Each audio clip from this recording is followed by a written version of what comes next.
It's the ongoing concern about the potential test drilling for coalbed methane in a very sensitive part of the province. The First Nations who live in the area believe that it is the place where the world began.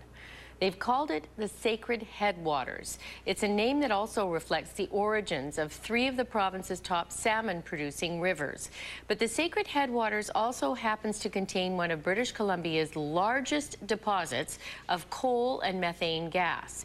And although there's a temporary moratorium on drilling in the area right now, environmentalists are looking for permanent protection. They call this part of northern BC the sacred Headwaters. Here, the Stikine, Nass and Skeena, three of the greatest salmon rivers in the country, begin their 400-kilometer journey to the Pacific Ocean.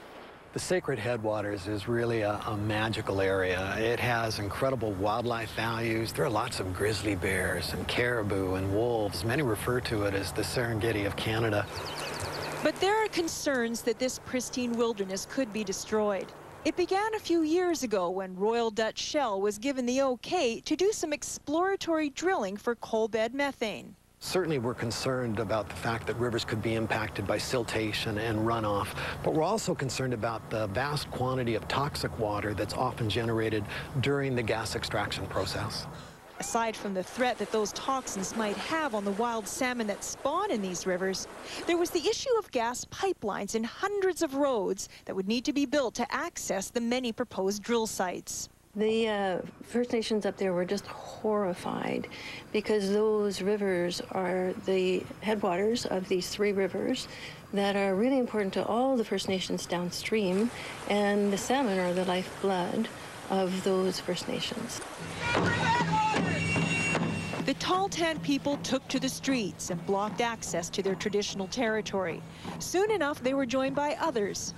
After lots of, public furor and First Nations, showing their dismay, the government put a 2-year moratorium on coalbed methane development.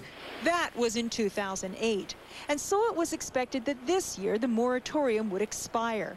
But as preparations were getting underway for yet another fight, an announcement today that the moratorium will be extended. It had to carry on until that there was consultation and agreement with local First Nations and communities. There also has to be water studies implemented and so on. Those haven't begun yet. So right now it looks as though 2012 would be the expiration of that agreement.